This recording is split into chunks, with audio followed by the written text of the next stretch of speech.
Welcome to another episode of Medium Well with Psychic Sharyn Rose. Today we discuss what spiritual healing modalities do you use?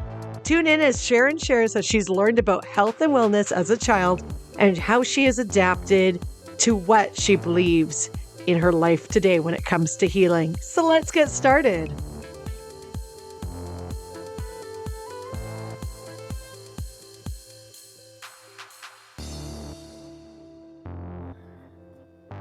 Hey everybody, hello again and welcome back to Medium Well with Psychic Life Coach and Medium Sharyn Rose. Today I want to talk about spiritual healing modalities. It's funny I haven't talked about it before. I've talked about health and wellness on the podcast, but I haven't really talked about modalities and the options out there versus allopathic. So naturopathic versus allopathic versus spiritual, however you want to term it. When I was a little girl and I was watching the people around me, because we learn a lot as kids at the knee of our elders, right? My mother was very much involved and enjoyed and appreciated and respected the medical community. She was about, if you get the sniffles, you get a cold, there's something wrong, yada, yada, yada, go to the doctor. My father, so consequently, mom always had prescriptions, tonics, potions that she got at the drugstore. Now, some of the times she actually would self-medicate as well. And that's okay. I mean, we all take ibuprofen to some degree or Tylenol or something like that. But she was a big believer in those modalities bringing wellness to our physical presence. On the other hand, my father came from a completely different school of thought. This is a man who believed in what was available on the planet and what was available in the bush and what was available naturally, and that we had the power to heal. But he also drew from nature. Now, a lot of this, I think, had to do with the fact that he grew up in the wild. He grew up, sounds like a feral child, but he wasn't. He grew up with his big brother way up north, and they would spend the whole seasons living in a cottage or a cabin way back in the woods, trapping. And now I want to remind you, my father was born in the 1920s. So we're going back to days before when people would trap and make a living, and there wasn't a challenge with the abundance of whether or not there was animals on the planet. That's what he did. But they also had to take care of themselves. And if they got sick or they got hurt, they had to take care of themselves the best they could. And only in the most tragic moments would they be going to a doctor.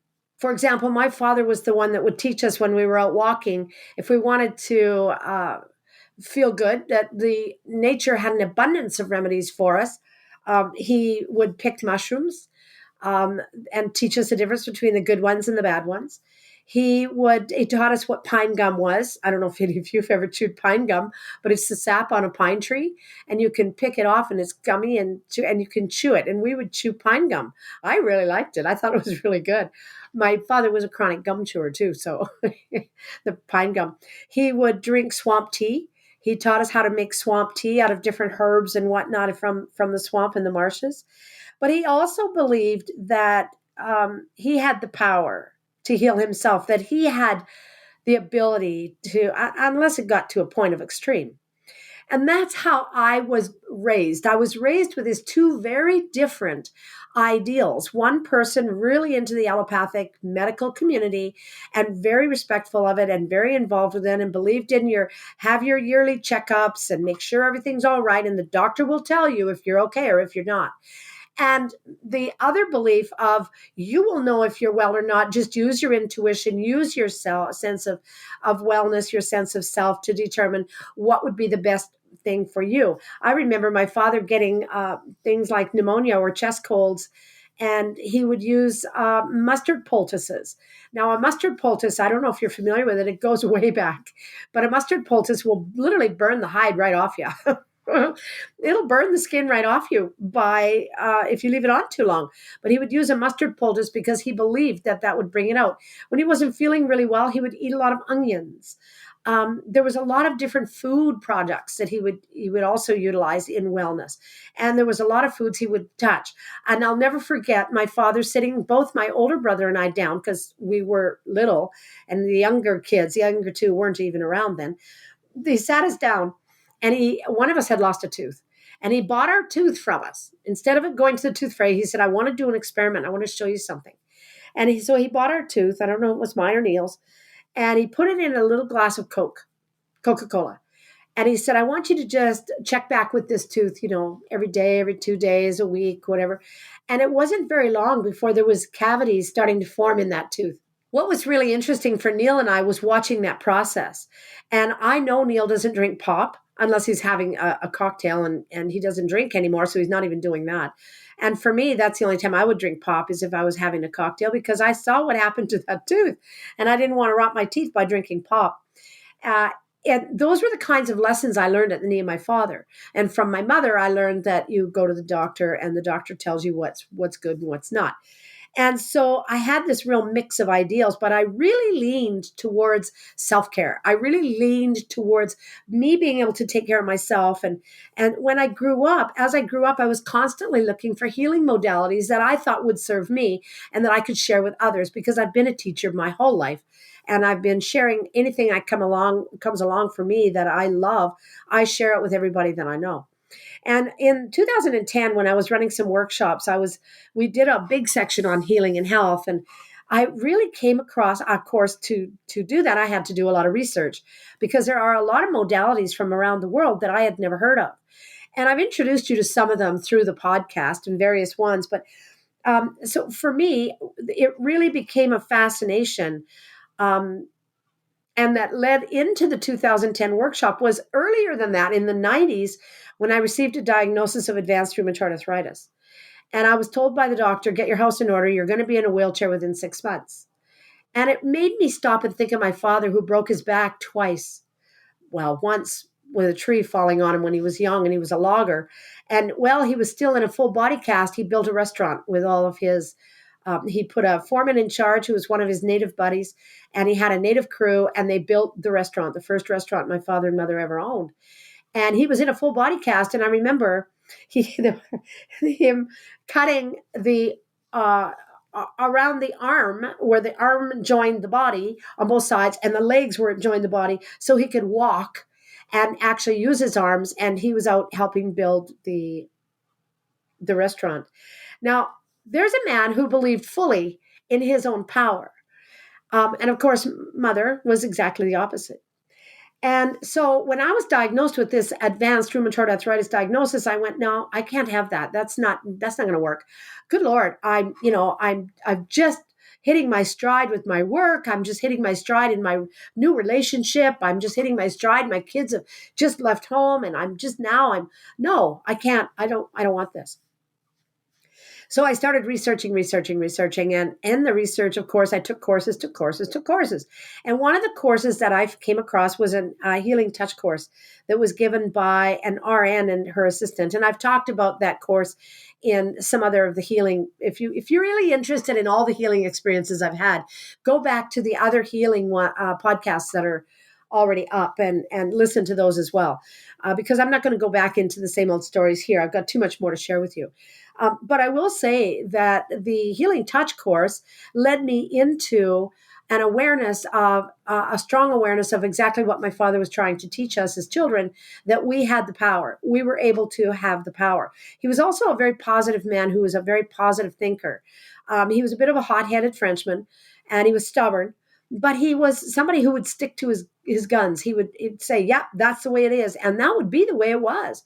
And I learned how to be resilient that way too. And I learned how to be stubborn as well. Of course, that's kind of a family trait. But anyways, so what I did is, as I was as I took this Healing Touch course, and then I was doing practicum, trying to practice on people, I started to understand that I had more available to me than I realized, but I didn't know how to access it.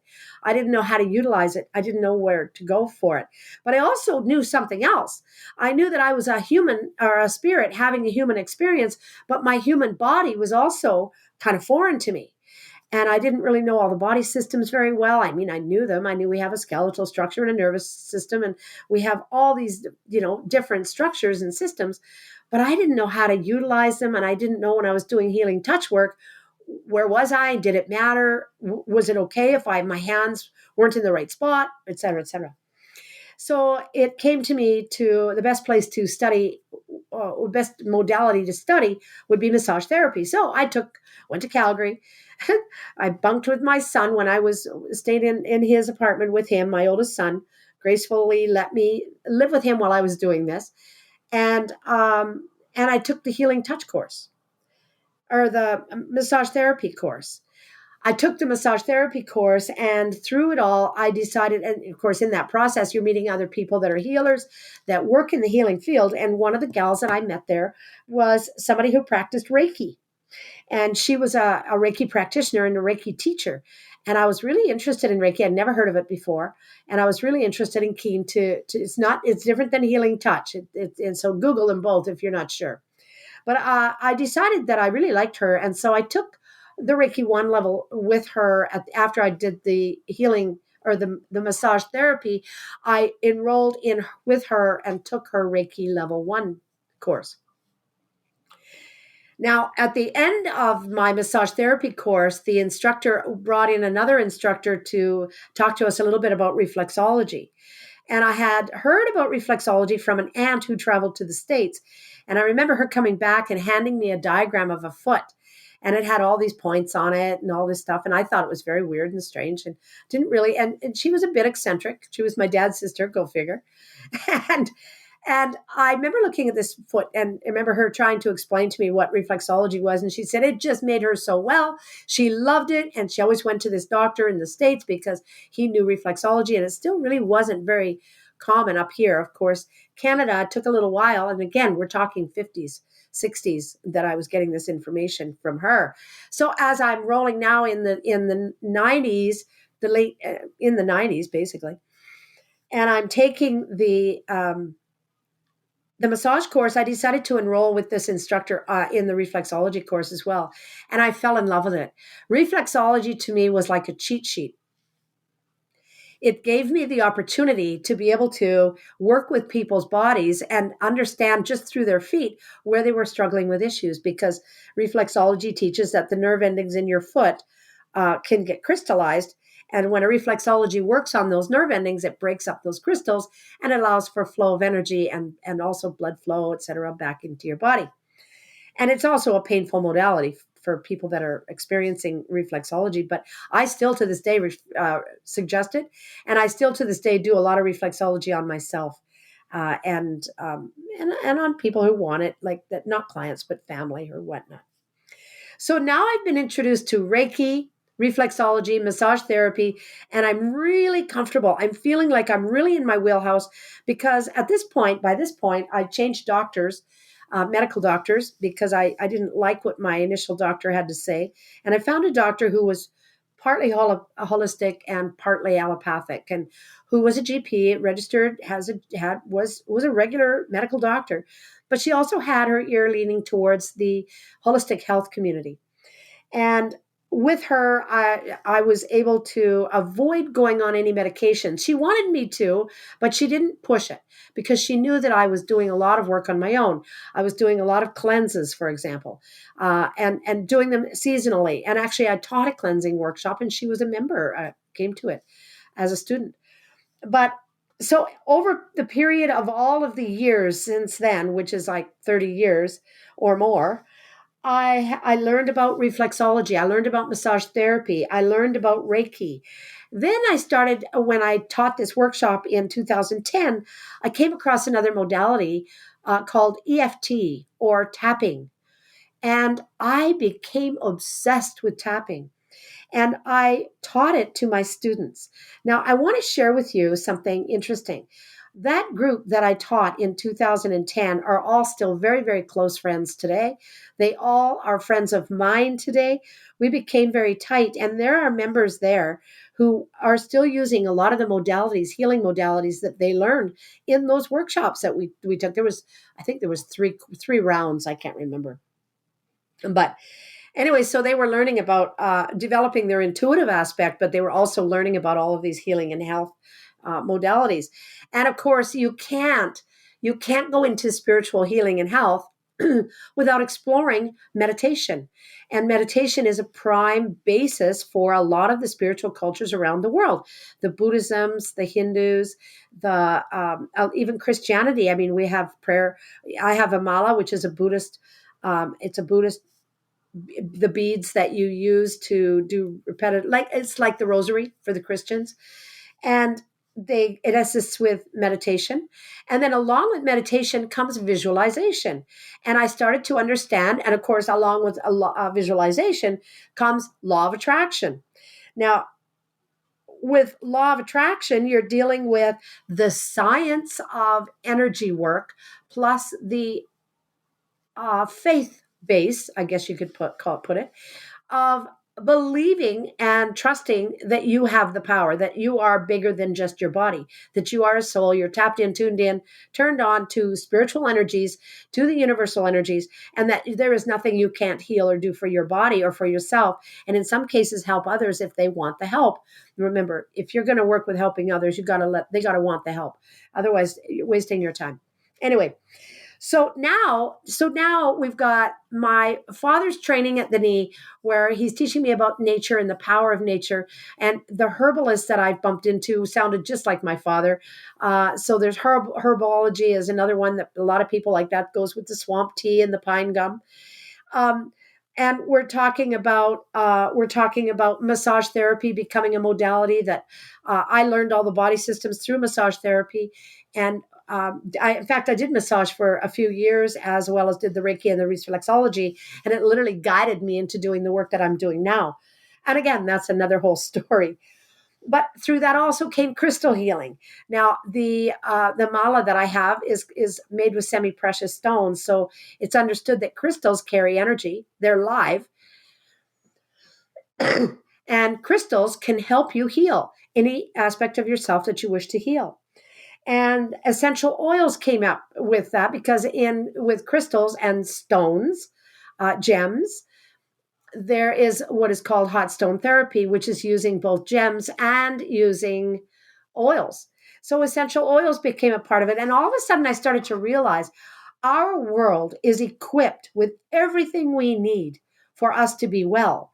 What's missing, what's lacking, is our faith in ourselves to be able to do it, and to allow ourselves the opportunity to step into something we're not all that sure is going to work, but go with a faith-based mindset and love of yourself and joy and trust, and allow yourself to actually explore some modalities.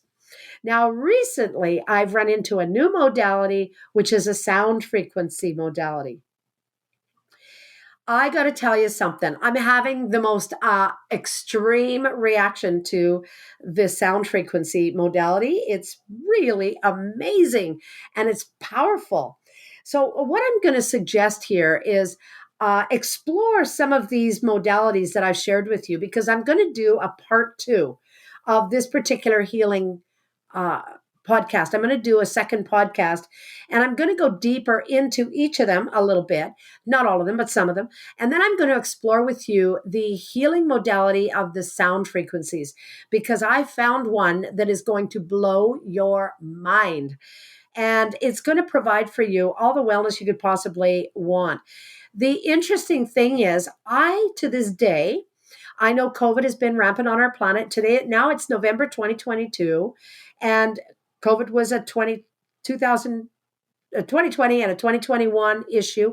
It's still on the planet today, apparently. It's still out there. It's still active. People are still getting ill. I can't actually say I've never had COVID, but I don't know if I have had COVID, because I've never been diagnosed with COVID.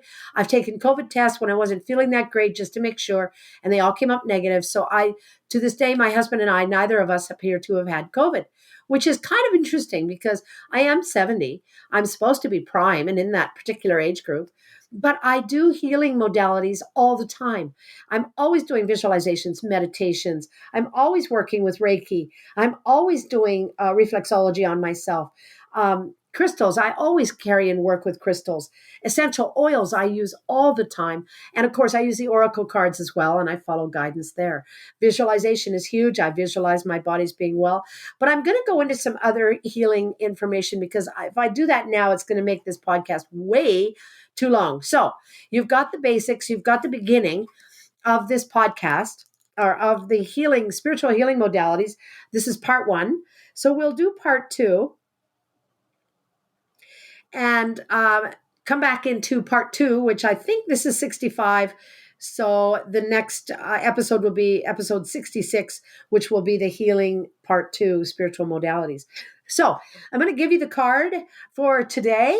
It's I took it from the it's a deck of oracle cards that are Archangel Raphael healing oracle cards, and this is created by Doreen Virtue when she was creating cards.